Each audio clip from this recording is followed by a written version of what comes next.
Hi friends, welcome to Bala's Kitchen. இன்னைக்கு நம்ம என்ன பார்க்க போறோம்னா வித்தியாசமான பக்கோடா வச்சு ஒரு கிரேவி தாங்க பார்க்க போறோம். அதுக்கு முன்னாடி நம்ம சேனலை சப்ஸ்கிரைப் பண்ணாதவங்க சப்ஸ்கிரைப் பண்ணிக்கங்க. பக்கத்துல இருக்கிற பெல் ஐகானையும் பிரஸ் பண்ணிக்கங்க. அப்படியே ஆல் பட்டனையும் கிளிக் பண்ணிக்கங்க. அப்பதாங்க நான் போடுற வீடியோ உங்களுக்கு உடனுக்குடன் நோட்டிஃபிகேஷனா வருங்க. வாங்க இப்போ எப்படி செய்யலாம்னு பார்க்கலாம். இப்போ தேவையான பேஸ்ட் அரைச்சு எடுத்துக்கலாம். தேங்காய் பேஸ்ட். நான் 3 சில்லி தேங்காய் எடுத்துர்க்கேன். 1/2 ஸ்பூன் சோம்பு சேர்த்துருக்கு. இது நல்லா பேஸ்ட்டாக அரைச்சி எடுத்துக்கலாம். கடாயில் தேவையான அளவு எண்ணெய் சேர்த்துக்கலாம். கடுகு சீரகம் சேர்த்து தாளிச்சிக்கலாம். ஒரு கைப்பிடி அளவு பூண்டு எடுத்துருக்கேன். ஒரே ஒரு பச்சை மிளகாய், பெருசாக 2 வெங்காயம் கட் பண்ணி வச்சுருக்கேன். அதையும் சேர்த்துக்கலாம். நல்லா சேர்த்து வதக்கி விட்டுக்கலாம். பொன்னிறமாக இது வதங்கி வரட்டும்.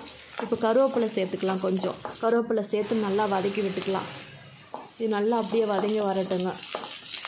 நான் இன்றைக்கி 2 தக்காளி பொடிசாக கட் பண்ணி வச்சுருக்கேன். அதையும் சேர்த்துக்கலாம். தக்காளி வதங்க கொஞ்சம் தேவையான அளவு உப்பு சேர்த்து நல்லா வதக்கி விட்டுக்கலாம். இப்போ நான் கத்திரிக்காய் சேர்க்குறேன். கத்திரிக்காவும் முருங்கைக்காவும் சேர்க்குறேன். இது சேர்த்து செஞ்சால் ரொம்ப அருமையாக இருக்குங்க. இது நல்லா வதக்கி விட்டுக்கலாம். நல்லா அது வதங்கட்டும். இப்போது குழம்பு மிளகாய் பொடி 2 ஸ்பூன் சேர்த்துக்கலாம். நல்லா இது வதக்கி வரட்டும். பச்சை வாசனைலாம் போயிட்டு அவ்வளோதான், நல்லா வதங்கி வந்துடுச்சு. இப்போ தேவையான அளவு தண்ணி சேர்த்துக்கலாம். நல்லா கொதித்து வருது பாருங்கள். இந்த ஸ்டேஜில் நெல்லிக்காய் அளவு புளி கரைச்சி வச்சுருக்கேன். அதையும் சேர்த்துக்கலாம். நான் இன்றைக்கி கடையில் தாங்க வாங்கினேன் பக்கோடா. இந்த பக்கோடா இப்போ நல்லா குழம்பெல்லாம் கொதித்து வந்துடுச்சு. இந்த ஸ்டேஜில் நம்ம அந்த பக்கோடாவை சேர்த்துக்கலாம். இந்த கிரேவி செஞ்சு பாருங்கள், ரொம்ப சூப்பராக அருமையாக இருக்குங்க. பாருங்கள், நல்லா குழம்பு கொதித்து நல்லா திக்காக வந்துடுச்சு.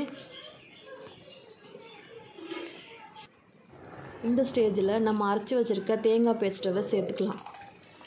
அவ்வளோதாங்க. இது ஒரு 10 நிமிஷம் அப்படியே சிம்லேயே வச்சு மூடி வைங்க. அவ்வளோதான், சூப்பரான பக்கோடா கிரேவி ரெடி ஆகிடுச்சு. இப்போ நம்ம கடைசியாக கட் பண்ணி வச்சுருக்க கொத்தமல்லி தலையும் சேர்த்துக்கலாம். அவ்வளோதாங்க. பாருங்கள், எண்ணெய்லாம் பிரிஞ்சு சூப்பரான பக்கோடா கிரேவி ரெடி ஆகிடுச்சு. இது இட்லி, தோசை, சப்பாத்தி, பூரிக்கெல்லாம் சும்மா அருமையாக இருக்குங்க. இதே போல் நீங்களும் செஞ்சு பாருங்கள். எப்படி இருக்குன்னு கமெண்ட்டில் சொல்லுங்கள். லைக் பண்ணுங்கள், ஷேர் பண்ணுங்கள், சப்ஸ்கிரைப் பண்ணிக்கோங்க. பக்கத்தில் இருக்கிற பெல் ஐக்கானையும் ப்ரெஸ் பண்ணுங்கள். நெக்ஸ்ட் வீடியோவில் பார்க்க